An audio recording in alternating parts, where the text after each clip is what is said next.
आज प्रत्येक तरुण हा व्यसनाच्या आहारी गेलेला आहे. तरुण गुटखा खातो.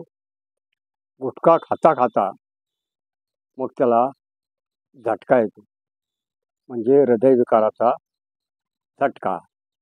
कोणी गुटखा खातं, कोणी बिडी, सिगरेट हे धूम्रपान करतं.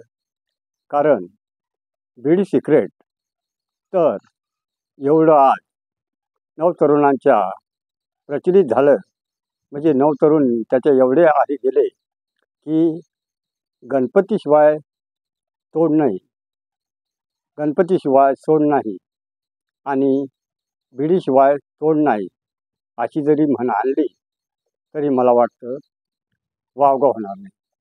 कारण जवळजवळ प्रत्येकाच्या तोंडामध्ये सिगारेट किंवा बिडी ही असतेच. एक 5-6 फुटाचा माणूस 3 इंच बिडीमुळं किंवा सिगारेटमुळं परेशान आहे. एवढ्या 5-6 फुटाच्या माणसाला या 3-4 फुटाच्या बिडीनं परेशान केलेले आहे. मला तरी वाटतं बिडी आणि सिगारेट हे बंदुकीपेक्षा आणि रिव्हॉल्वरपेक्षा सुद्धा घातक असं शस्त्र आहे. जेवढे मर्डर, जेवढे खून बंदूक आणि रिव्हॉल्वर म्हणजे पिस्तूल करू शकत नाही, तेवढी छोटं सिगारेट आणि बिडी ही बळी घेऊ शकते.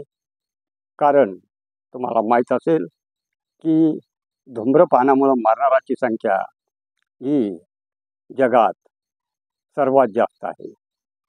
ही बिडी म्हणजे एक दमडीची संकाळी आहे.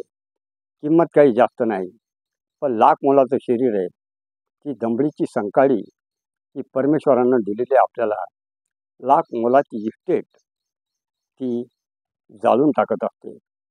डॉक्टर सांगतात व्यसन करू नका, तुम्हाला कॅन्सर होईल, अनेक रोगाचे तुम्ही शिकार व्हाल. पण आपण त्या गुटख्याच्या पुडीवरल्या किंवा सिगरेटच्या पाकिटावरल्या आरोग्यास हानिकारक हे म्हणून तर अजूनच 2-2 सुरके जास्त ओढतो आणि गुटखे खातो. संत ज्ञानेश्वराच्या फिल्ममधले एक गाणं आहे, ज्योत से ज्योत जगाते चलो. आम्ही बिड्यानं बिडी शिरगून या अजून तो संदेश देत असतो. आमची ज्योत से ज्योत तीच आहे की एक बिडी पेटवायची आणि दुसऱ्याला जर आकाळी नसली त्या बिडीने त्याला करंट द्यायचं, जो आमचा संदेश आहे. मित्रांनो, खूप वाईट परिस्थिती आज झालेली आहे. नवतरुण पोरं व्यसनाच्या आहारी जाऊन त्यांचं जीवन तर बरबादच करत आहे आणि कुटुंबाचं सुद्धा जीवन बरखास्त करत आहे. कारण त्यांचं नवतरुण पोरं म्हणजे स्वप्न असतं, पण ही नवतरुण पोरं या व्यसनाच्या आहारी गेल्यामुळं सर्वच काही बरबादी ओढून घेत आहे. म्हणून हा एक व्यसनमुक्तीवर व्हिडिओ आहे. व्हिडिओ बऱ्याच दिवसाचा टाकला नव्हता, पण आज वाटलं की थोडं व्यसनमुक्तीवर बोलावं.